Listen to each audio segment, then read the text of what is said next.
The idea of the information center is to produce the right information for the right people at the right time.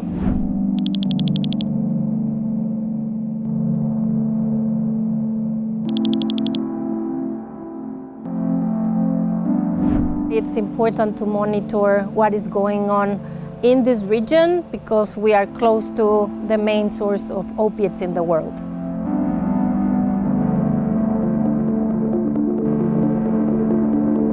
Afghanistan has faced nearly 40 years of distress because the illicit economy was not growing, so therefore opium became the currency of exchange.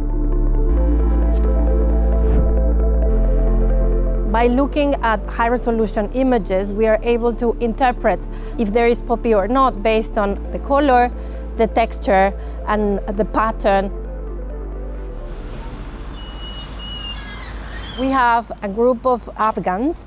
They are geographical information system experts. Assalamu alaikum, Ziyajan. They've been looking at these images for over 14 years. Over this time, they have been able to develop a clear signature of how poppy looks like. I started my work with UNODC as a field surveyor. I was one of the surveyors to collect the ground reality data. I walked around all the poppy growing provinces, like 17 poppy growing provinces of Afghanistan during 2006 to 2012. The remote sensing technology for the poppy identification, which is used by UNODC, is very rich from experience.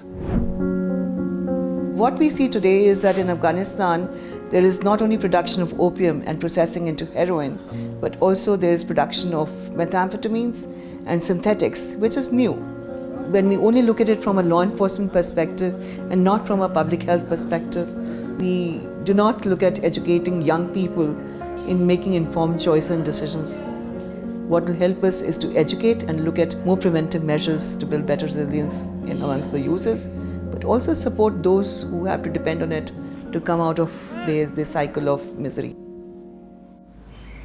The UNODC Information Center has the main objective of producing knowledge.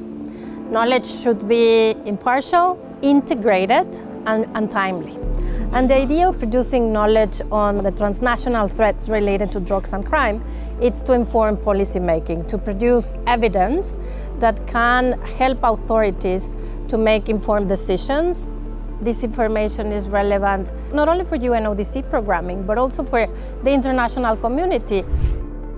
We have developed our strategy to support Central Asian countries with a focus on enhancing the capacities of the border officers stationed along all borders and bringing all law enforcement agencies working in the area of border under one roof to improve internal cooperation. We are aiming to monitor and analyze other transnational threats. For example, we see migratory flows coming from Afghanistan, and that's a risk and an opportunity for organized crime because they are able to capture vulnerable people and traffic them. So based on the resources and capacities that we have, we would eventually expand to analyze other transnational threats.